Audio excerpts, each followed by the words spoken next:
Hello everybody, welcome back to SnowRunner, my hard mode playthrough. We are heading down to the vicinity of the warehouse and we're going to clear some metal beams for a minute just to tidy up the map a little bit and clear some of the corner where we've got fuel at the moment.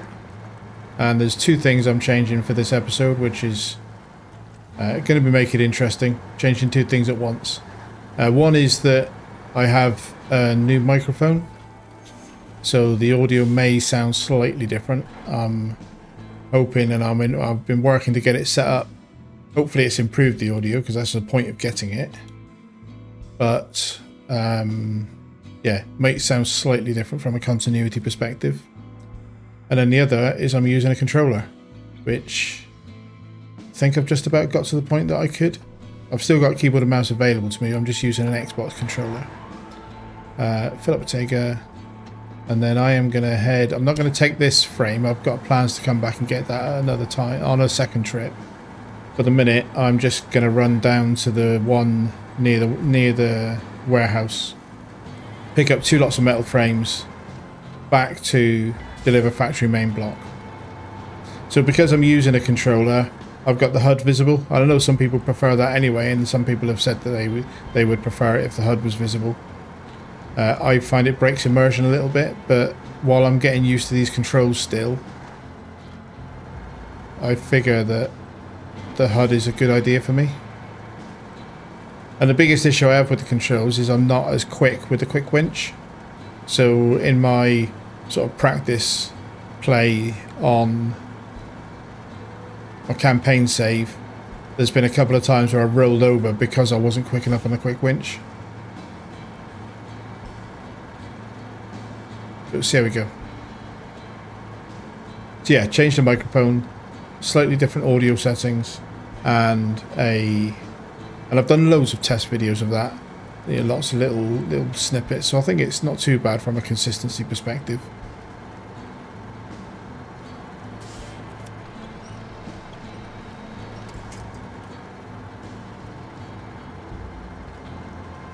And playing with an Xbox controller.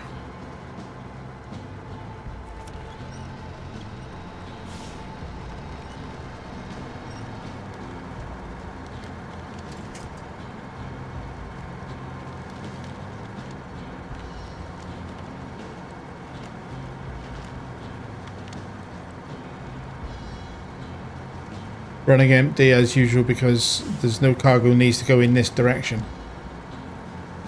But we'll come in, pick up 1 metal frames. I'll probably will do some more trips with metal rolls out of this warehouse down to the metal fabrication place as well. But I just feel it'd be a good idea to clear some of this metal beam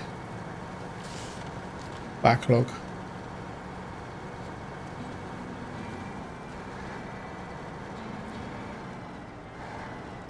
So cargo management.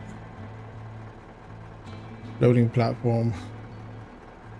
Pull forward a bit. My wheel is clipping it slightly. Try that again. Loading platform. Done. And then crane mode. And I have to have the crane legend up because I can't work out. So the anchor is still keyboard.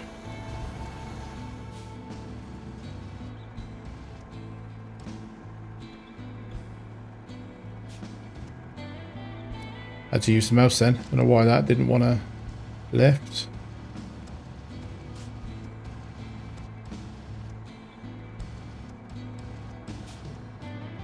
Still the crane, cargo, kind of job done.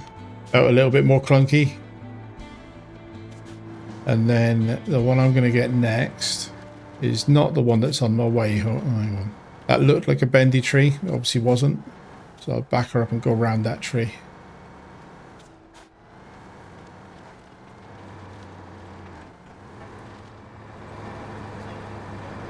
So I'm going to clear 2 lots of metal beams before thinking about doing rolls. And I'm going to be going for the one that's kind of straight ahead and up this side. So it's a different route to the way we came in. Just mixing it up and clearing some. I don't really want to do hauling hauling metal rolls down and then crafting them into beams when there's beams that are pretty much on my route and near my fuel seems like that would be a waste. So therefore I'll just grab the ones that I can. But this is, so I was thinking about this when I was editing the last episode. This is a kind of quite a grindy stage because the volume of cargo you have to lift, it's more so than Cargo Apocalypse in Alaska. And I'm enjoying it, but you have to, I worry a little bit about how I make the content interesting when it's basically probably going to be about 5 or 6 episodes of me just driving backwards and forwards with lots of repetitive cargo. But I think it should be alright. You know, my viewers know what it's about, so let's just turn the engine off. I'm not sure I like that controller logic at the minute, but anyway. Into the map, I am coming for this one next. So my plan is to load that one up and then come up here and turn down this hill, back onto the road, do the delivery, and then go back and get 2 more around that area. And then there's more down near the railway line, but I don't really want to do a special trip just for them. Maybe I may end up having no choice because it's just easier. I think all of the metal rows in this side of the map I need for pipes.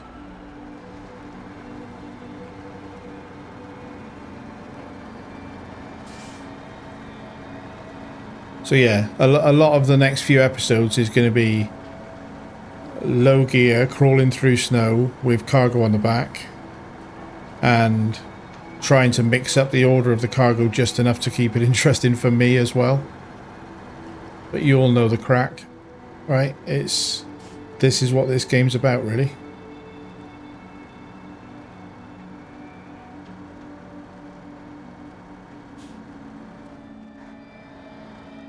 Right, I am going to drop a trailer there.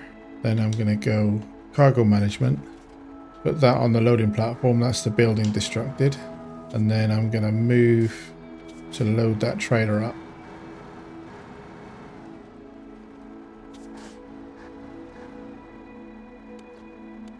That was the wrong button.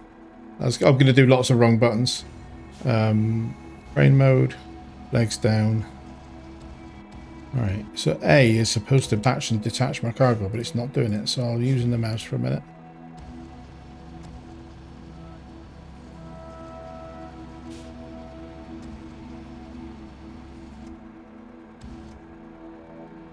Cargo rotate's not working either.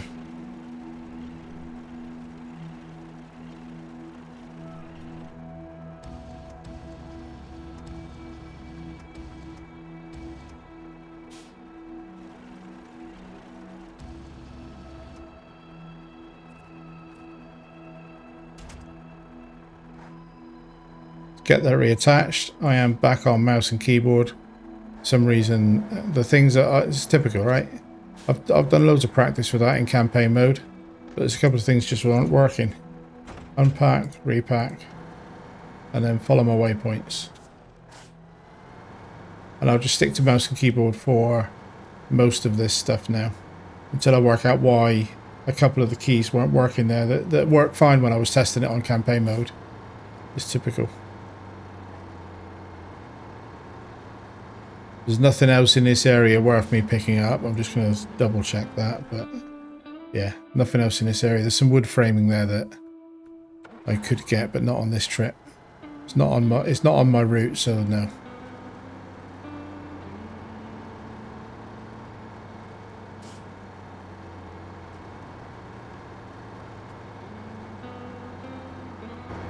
A little bit of cab view for a minute.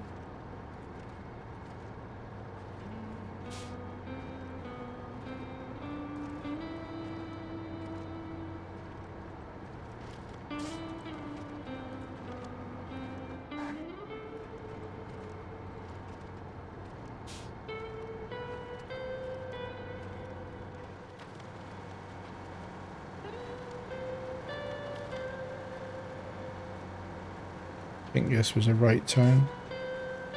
Also. Well, that's a bit of a descent. Should be alright. A little bit more twisty than I remembered.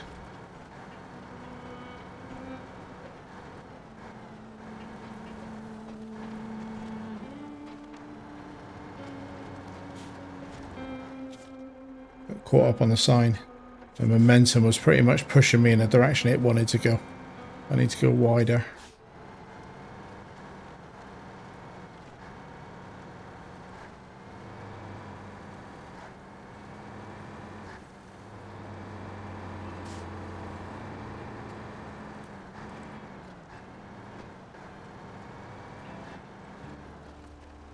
Right, so into unloading zone 1.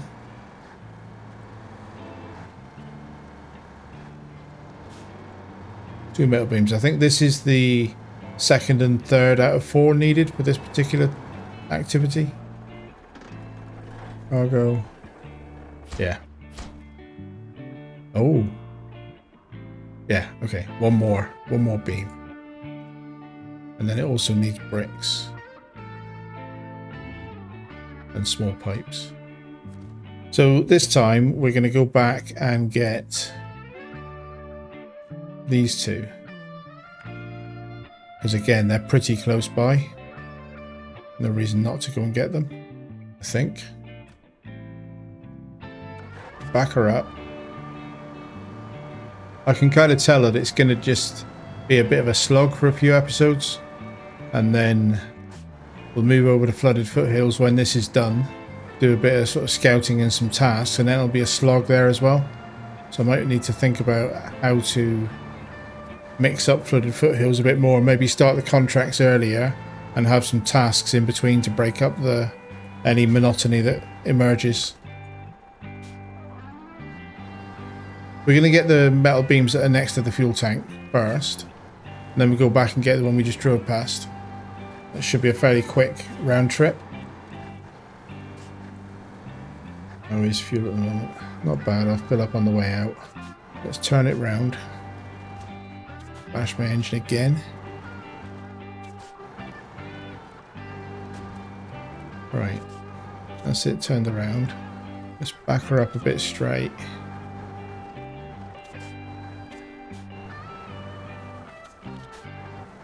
Put my nose in, get the cargo loaded onto the loading platform. And then we can get positioned to crane it.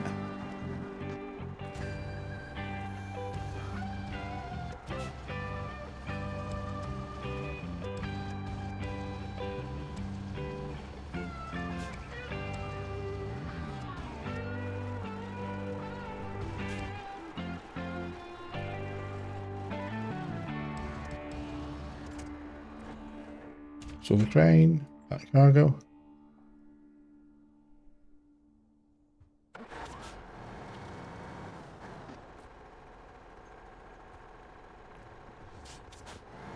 So there's another lot of metal beams just up the top of this hill, pretty much. Let me tag it, because I've got, yeah, okay, I did tag it. So that's the one we're aiming for.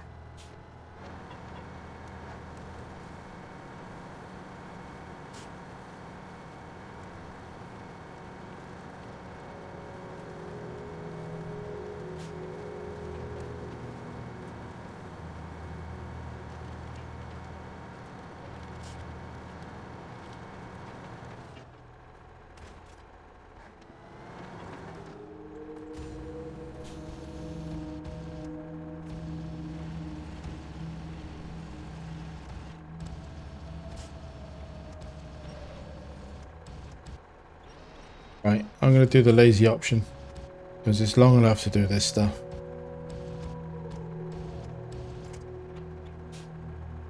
Unpack, repack, store crane, out onto the road, get it delivered. So up on a little bit of a ramp, bit of a slope, so the angle isn't great. What I don't want to do is roll it over here.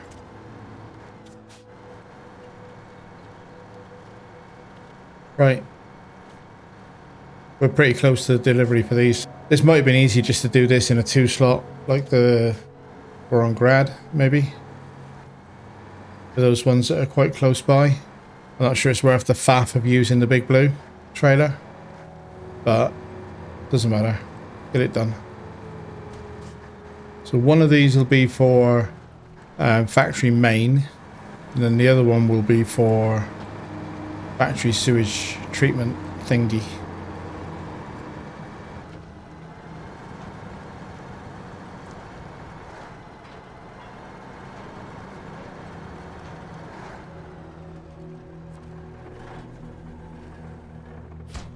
Done.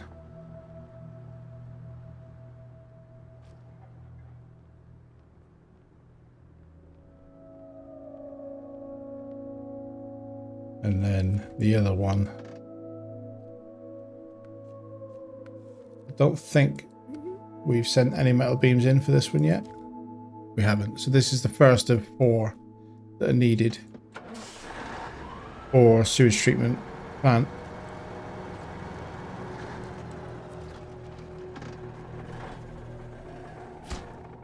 So we have done the blocks. Let's have a look then. What have we got now? I think I should do a loop of back to the factory, refuel there, into the factory, and get some metal rolls delivered down to the south location. Put this back on main because that's the one I'm going to work on to start with. And then get the 3 small pipes that are needed. And I'm not forgetting the fact that I've got small pipes up here. Should I try and get this Western Star twin steer on its wheels? I don't know if I could be able to do it without the big crane. That's the only thing. That's the biggest thing that's holding me back. So when I take a drink, turns out I accidentally mute the microphone and forget to turn it back on.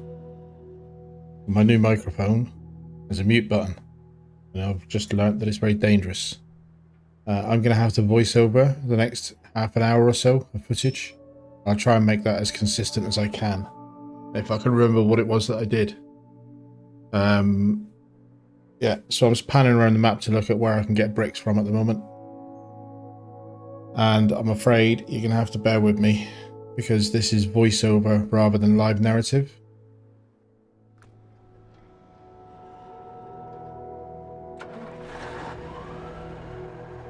I'm also a little bit uncomfortable with this episode because I got a bit of frame dropping and I don't understand why. So I'm going to have to do some experimentation with that before the next one to work out what might be causing it. But the trouble is, I've had issues in the past that have been a bit transient. Either driver updates cause an issue and then an update comes out again that fixes it.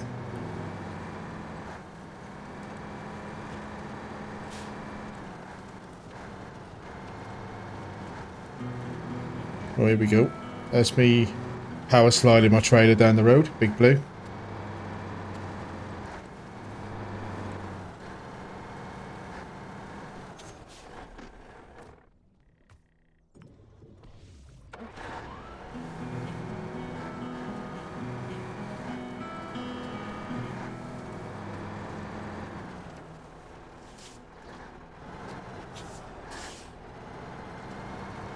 At this point I'm going to get some metal rolls, and I decided to come through here and down the track rather than down the snowy trail. But this is actually where most of my frame dropping happened and where it started. So there's something about this corner of the map that is a little bit of a nightmare for frame dropping, for graphics lag. There's obviously something to do with that area, because I did notice it in a previous episode when I was going through there that I had some frame stuttering. So that corner of the map is a bit of a problem for me. But yeah, I decided to experiment with, is this a quicker route to get through to the warehouse than going down the snowy, muddy track? And I think the answer is yes. Get it 2 wheels up on this track and into high gear, and it seems to, I feel, get me into the warehouse quicker. So even with the bit of graphics lag, I'll probably do that again in the future. We're going to come in here, we're going to load up 5 lots of metal rolls. I've got, I think, 5 in the loading platform where the Phoenix is, and then there are 10 in the loading platform where the other loading platform. So I've got a total of 15 left on this site. So I'm just going to spin the tag around and get loaded up with 5 metal rolls, and then we'll take those down to the processing factory. Right, it's not pretty, but that's the 5. And I squished them in because I was trying to work out that if they were rotated, all 5 of them, and packed in quite tight, I think you would get 8 in there. I'm pretty confident, if you wanted to. And jump over into the Taiga, pack it, get them delivered. I'll just drive down the railway line the same as before. I know in advance there are no incidents, so I'm just going to time-lapse this to the delivery.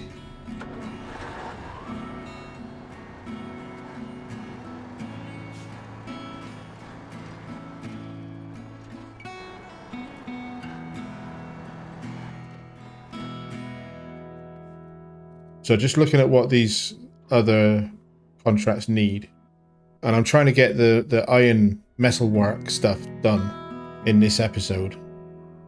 But main block needs 3 small pipes, and then the sewage one needs 3 medium pipes, which I haven't started yet.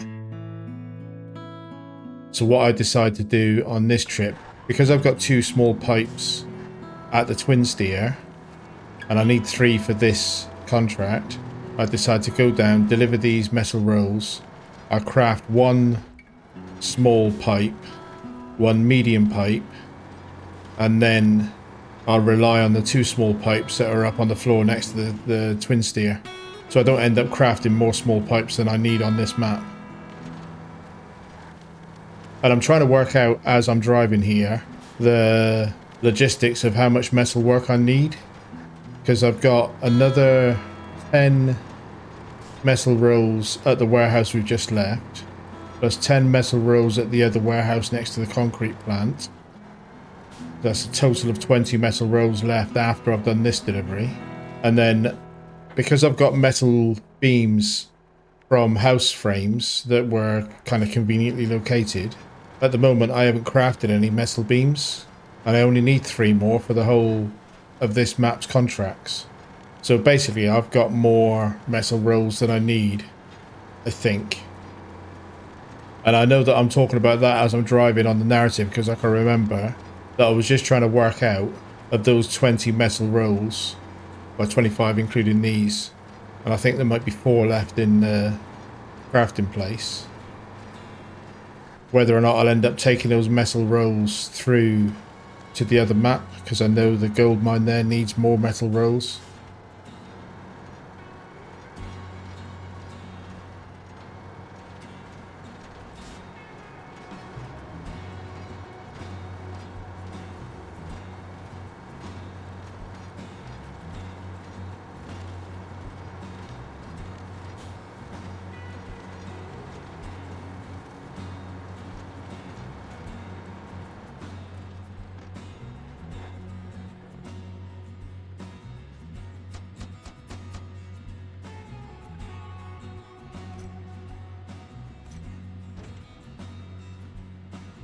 Yeah, so I've just crafted up a 1 small pipe, 1 medium pipe.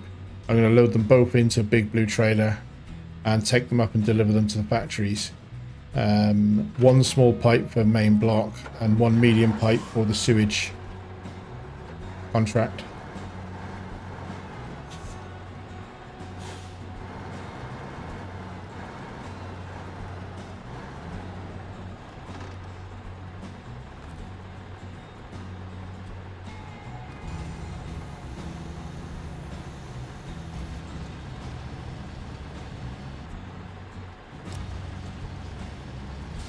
So one of the 3 contracts here, the factory contracts, there's reservoir, there's main block, and then there's the sewage treatment facilities.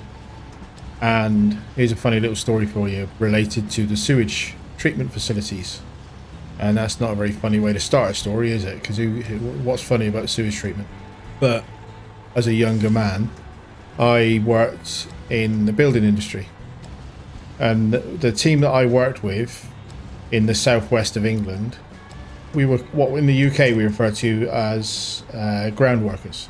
So the job that I used to do with the team that I used to work on is we would turn up at a greenfield site, strip all the topsoil off a field, and we would put in the roads and the drainage at the start of the site before there's any before the foundations of the houses, before anything else is done.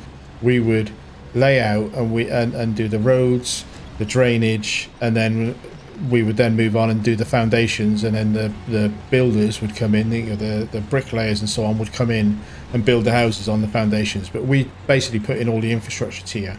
So our job was quite often turning up to a greenfield grassy site and stripping off all the topsoil and starting to dig big holes for drainage and roads and so on. And there was this one particular job that we turned up to in a quite well-to-do area. So quite a posh set of houses surrounding this field that we were working on, and it was going to be a small development of exclusive properties, quite wealthy people that were living in that area. And we'd only been there 2 or 3 hours, and the digger driver that I was working with got my attention and pointed at the fence, and I looked around and there was this couple there in their 50s, I would say, trying to get our attention. So I wandered over to ask what they wanted, and before I even got a chance to ask what they wanted, the woman, in a really snotty voice, was, "What are you building? What's going on here? What are you lot doing?" And I don't even know why I did it, but the first thing that popped out of my mouth was, "Oh, we're building a new sewage treatment works." And honestly, the reaction was just absolutely brilliant. She basically went crazy on me, and then her husband was trying to calm her down and looking at me because he knew that I was joking, but she didn't. And he calmed her down and got her away. And then about an hour later, I had a really angry site foreman come.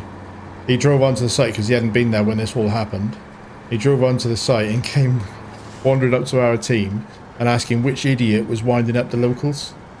So yeah, I thought I'd share that little funny story that I still remember quite a while later.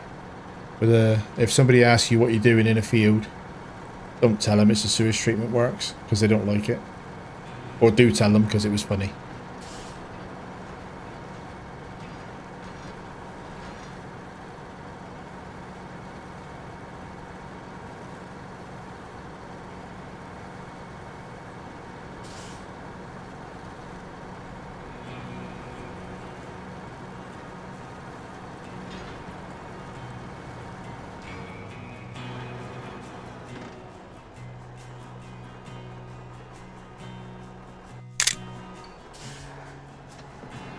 Little pause for a screenshot there. There's some metal pipes delivered. So if I had the HUD visible now, I would know whether I was in the right gear. Seems like it though. Must be in low, high.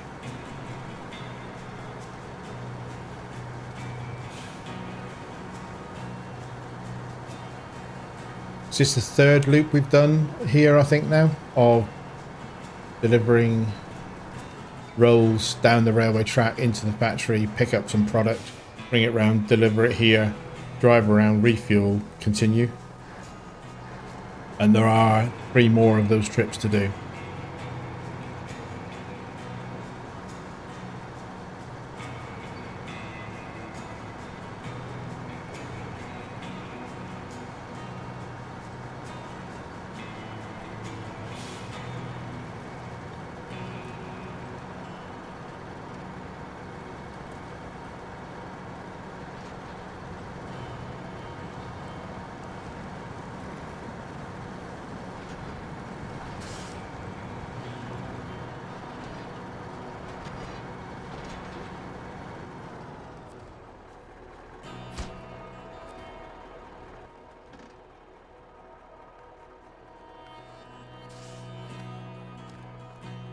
That's the small delivered to main block, and now I'm going to deliver one medium to the sewage treatment facilities.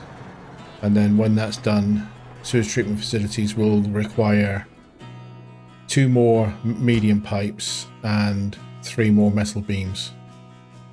And I'll probably get the metal beams from the wilderness rather than crafting them, because there are enough close enough to the main paths that I don't really need to use rolls for that. And then I need a lot of bricks, and I don't think there's an unlimited supply of bricks anywhere in flooded foothills or here.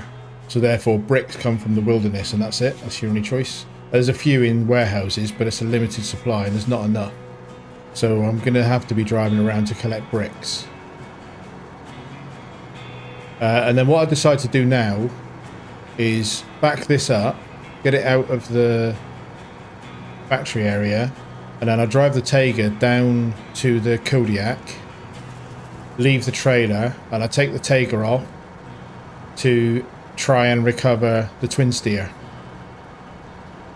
Mainly because I want the small pipes that are there, but I figure let's mix the episode up a little bit and get the twin steer back on its wheels. I'll cut this to where I'm at the fueling location.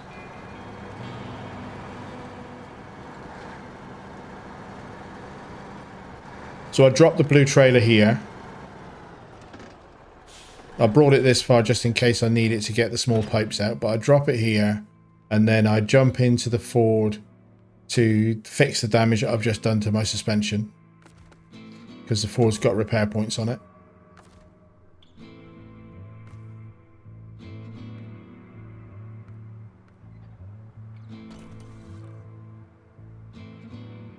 There we go.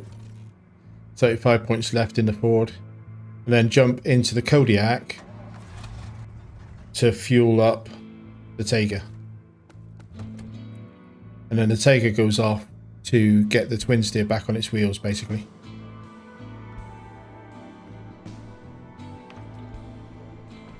And that fuel tank's down to 300 litres, so it's not far off empty.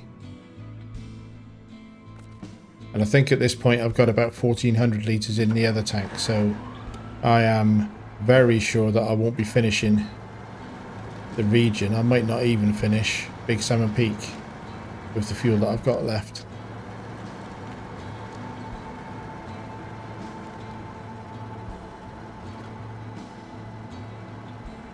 So I'm very sure I will be going off to Michigan in the Paystar with its big 2800 litre fuel add-on and bringing at least one, probably more than one, fuel load through from Michigan.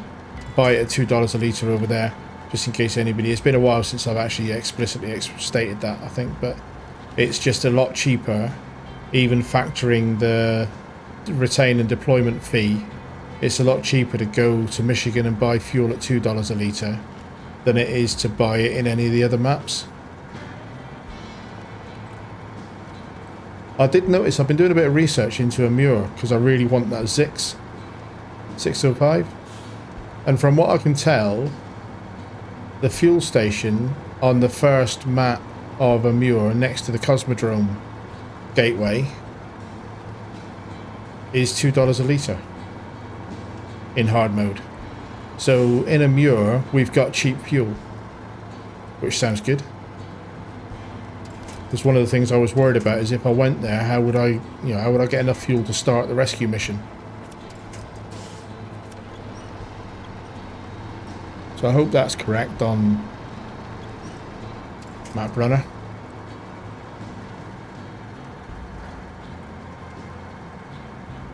So the twin steer is just coming into sight. I can just about make out its wheels through those trees on the right of the path. There it is. You can see the bonnet now. It's in a sorry state right over on its... not quite on its roof, but almost. And I spend a few minutes now manoeuvring the Taiga to try and get this back onto its wheels. There is a little bit of a weird physics thing with it, because it's like it slides around even after the winch is off it and there's no weight being put on it by me. And it almost as if it slides uphill at one point. So yeah, just a thing to look out for. But get a winch on its high side. My first attempt, winch is a tree, not the I get a winch on the tree behind it rather than a winch on the truck. So a second attempt, let's get a winch on the truck.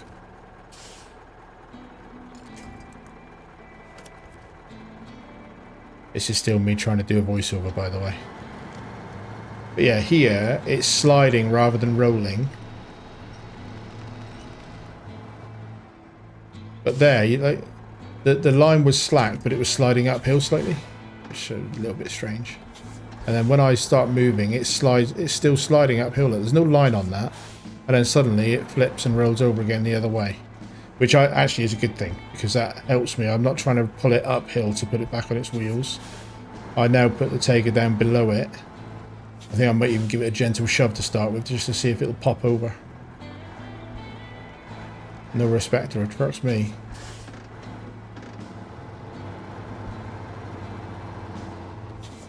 So I now put the Tayga below it, but sideways on, and use that tree as a stop to see if I can use the power of the winch to pull it over. But it just jams against the tree, so that doesn't work either. Spoiler alert. So I've slid it, and then it's just leaned on a tree, and then rolled back again. So now I think, if I remember rightly, I pull backwards and I try pulling it like forwards down the track a little bit to give me a bit more room to maneuver it away from those trees.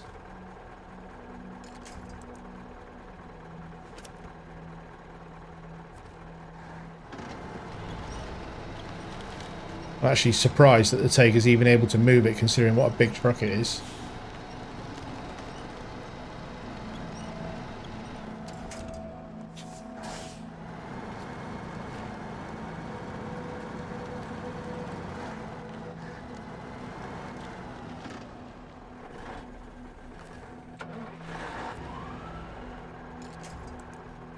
Again, pulling it sideways. I'm not trying to drive here. I'm just pulling it with the weight of the winch and the tree acting as a brake for me. And there we go. That's close enough for it to start its engine. It's not quite on its wheels, but it's close enough for it to start its engine and maneuver itself.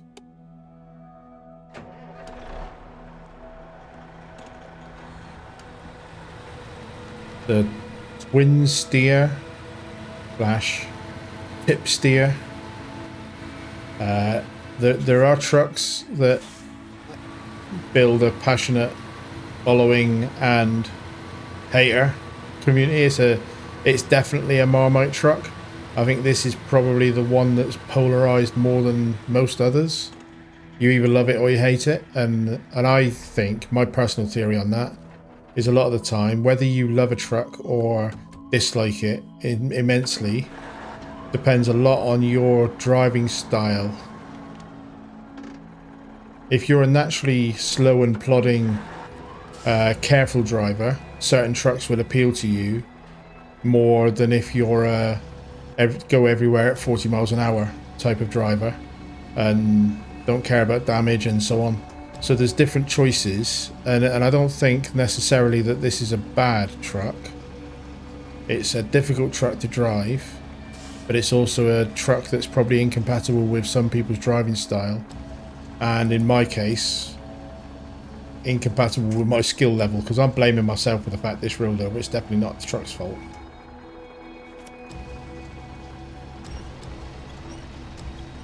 Also had a comment from Brian saying that you can put double back tyres on it, the dual tyres, which would presumably make it a bit wider, but also give it some more inherent stability then. But they're not. There's no chains option for that.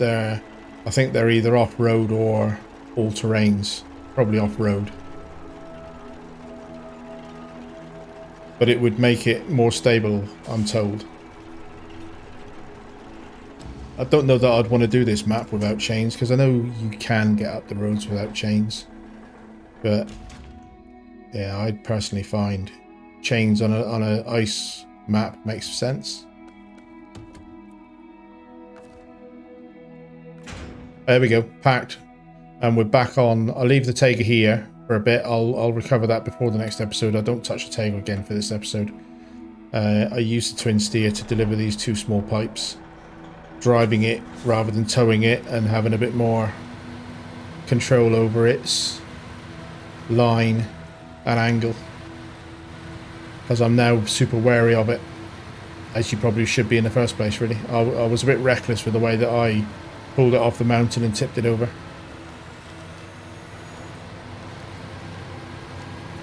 And I gotta say, I use it for road deliveries. I take these around to the factory once I get out of the snow and I'm on the road. And it's fine for road deliveries. It hasn't got as many slots as other vehicles, and it hasn't got a crane. So I personally, I'm still in the camp of, I'm not sure how useful it is for hard mode. For my gaming choices, I'm using a crane. I'm not sure how useful it is, but it's certainly good for point-to-point road deliveries. And on this map with its ice chains, it has no issues with the road work that I do with it in a minute. But it can't attach a trailer, it can't have a crane, and it's not great off-road in my hands.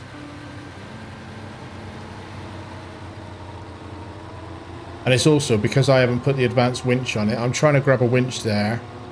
Obviously I'm churning up mud and realise that I should just drop it into a different gear and put the diff lock on. But if I had the advanced winch on, that would have caught that lamppost, and I would have pulled myself out of there in high gear without needing to go into diff lock, slow mode.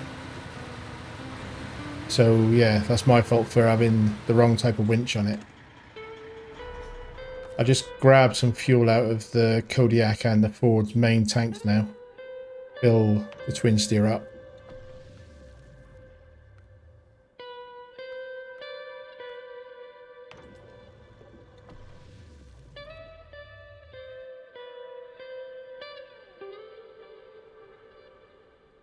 There's enough fuel there for those two to sort themselves out, but probably that Kodiak's tank will be empty now, after it's put fuel back in itself and in the Ford.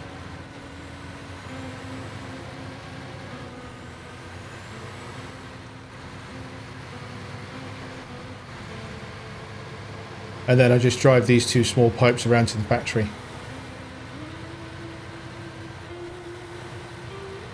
Probably don't need the diff lock, just put it in low gear so it wouldn't stall. It did alright up that climb without putting the diff on.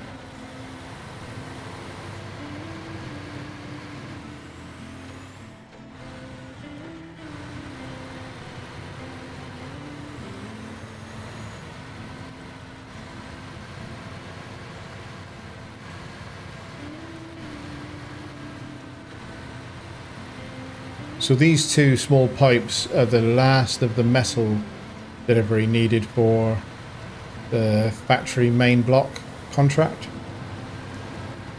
And then that one just needs the cabins to be delivered.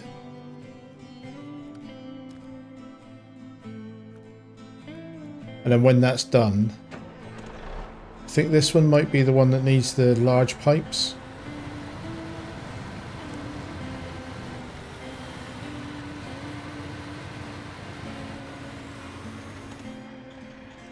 So let's deliver both of these.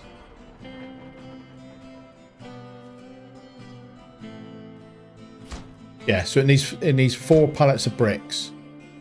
But that's everything else, concrete and metalwork all delivered for this stage of this contract. Then there's going to be cabins and then something else, and I think it's 2 large pipes that are needed for the something else.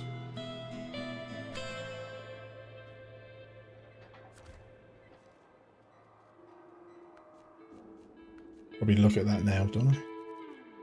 No. So tracking this one now, and I need 2 more medium pipes. So forget the metal beams for a minute. The 3 metal beams are needed, and I am going to get those in the next episode. I don't do those today. But medium pipes, I can see from the map that I've got 9 metal rolls in storage, and it costs 2 per to craft medium pipes. So I jump into the Vorongrad, which has got a crane on it. Move it down, and basically what I do here is I craft up the 2 medium pipes, park the Voron Grad in a loading position so I can use its crane, and then I bring the twin steer down and I move those 2 medium pipes back up using the twin steer.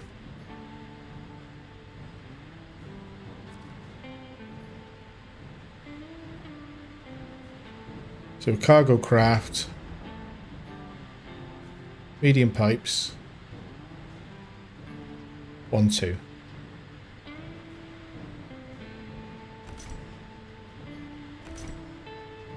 Jump back into the twin steer.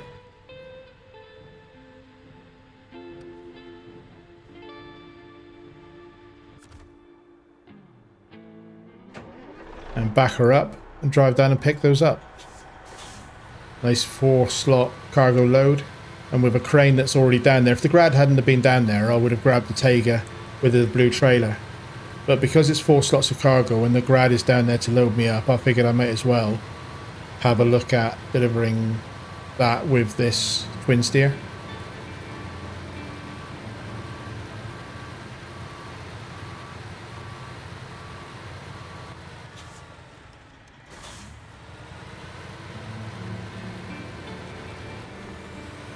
And in short, this round trip validates for me that if I stick to road work with it, the twin steer's fine.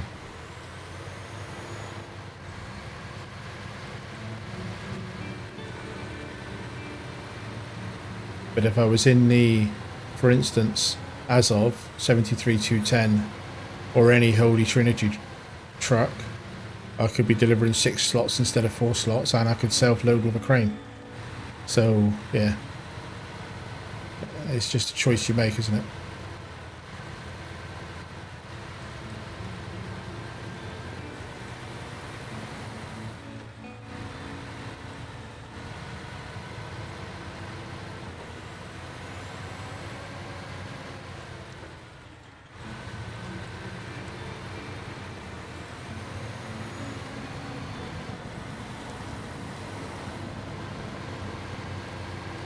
So I started this episode using the gamepad Xbox controller and gave it up because some of the buttons weren't working.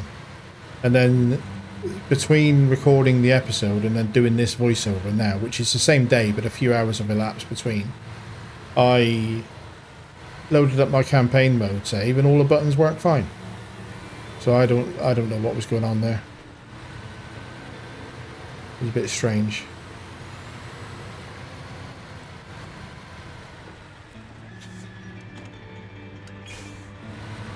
A 15-point turn to get the twin steer where I want it for loading purposes. But we know the turning circle on it is about 3 dockyards.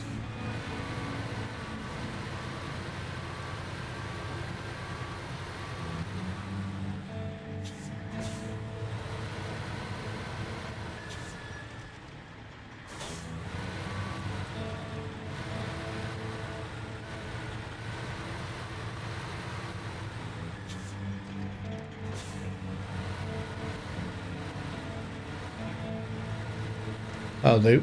That'll do. Load it up. Jump into the Grad. I'll chuck the lights on eventually. Not that they do much use. This dark loading's not great.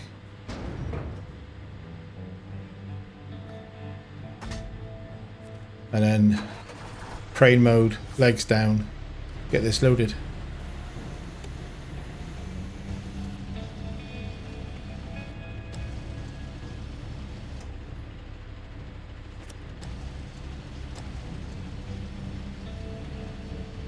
It might be because I've been using the Tatra Phoenix crane a little bit, but I'm feeling the weakness of this blue crane more than ever. These blue cranes are useless. And Friday did mention a mod that lets you put any crane on any truck. So you could put a yellow crane on the Voron Grad. And I gotta say, it is very tempting. But having got this far without any mods on this safe, even if it's a mod like that that's a straightforward, arguably it's fixing a development bug, not bug. It's the devs have made a choice, but that choice has no rational no reason. Why would they make Russian trucks have rubbish cranes? I know that they would argue probably that they compensate the fact that the trucks themselves tend to be a bit more capable, but that's not universally true. And it's just a bit of an artificial restriction to give non-US trucks weak cranes. So yeah, that is a tempting mod, but I've got nearly 160 episodes into a series, and at this stage it's a bit late for me to say, you know what, I'm going to stick some mods on this. So no, I'll carry on struggling and complaining about the blue crane.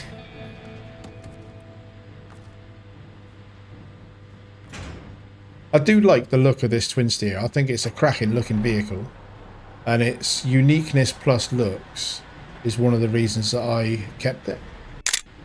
A quick screenshot. I'll tell people that I've got this thing back on its wheels if I use this screenshot. To get back up the hill.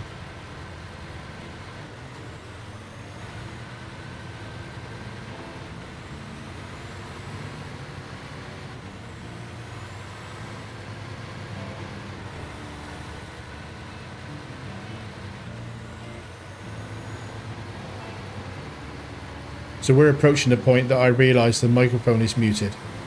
And what I'm unsure of is how long it's been muted. So it was only after I finished the recording and then looked at the recording in my editing software that I realised that I took a drink, muted the microphone, and then it was best part of half an hour. So I am coming to the end of the bit I'll need to voice over in a few minutes. And we'll hand you back to the live narrative for the sort of end of the episode and the sign out.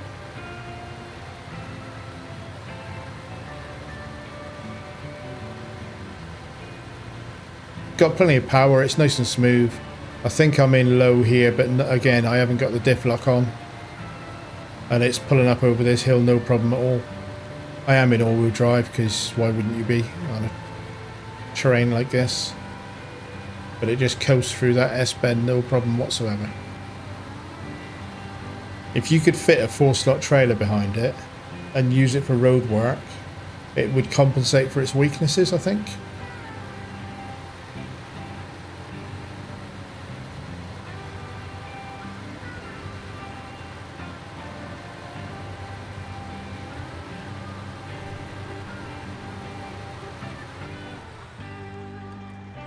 Okay, so I'm handing you over to live Atley.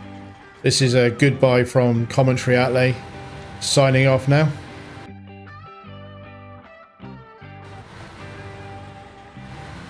Oh no. I don't know how long that's been off, but for some reason I just noticed that my mic was muted, which probably means I coughed or sneezed. I don't know how long that's been muted, guys. I will have to try. It's probably been quite a while, so I will have to try and do voiceovers of that.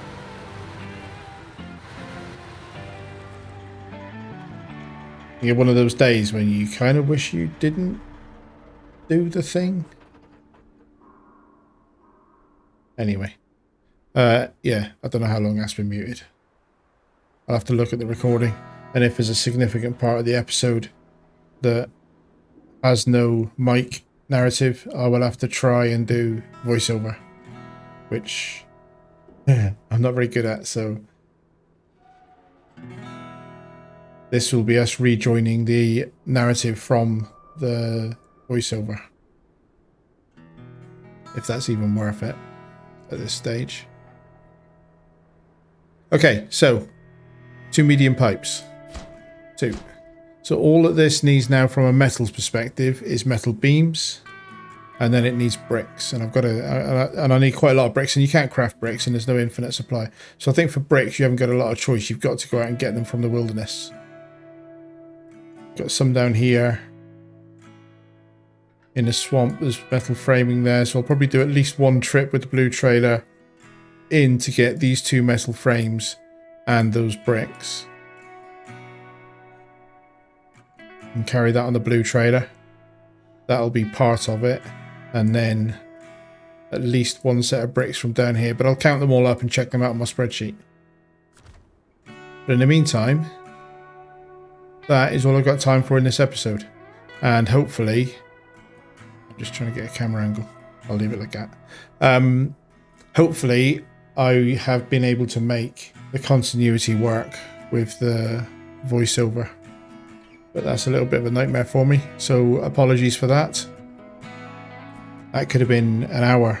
I don't know how much of that episode I didn't have the microphone turned on for. But no good crying about it. I've got to get on with it and make it work. So I am going to leave this episode here. Thank you very much for watching. I hope it wasn't too janky. I hope you managed to get to the end. I look forward to see you in the next episode. But in the meantime, thanks and goodbye.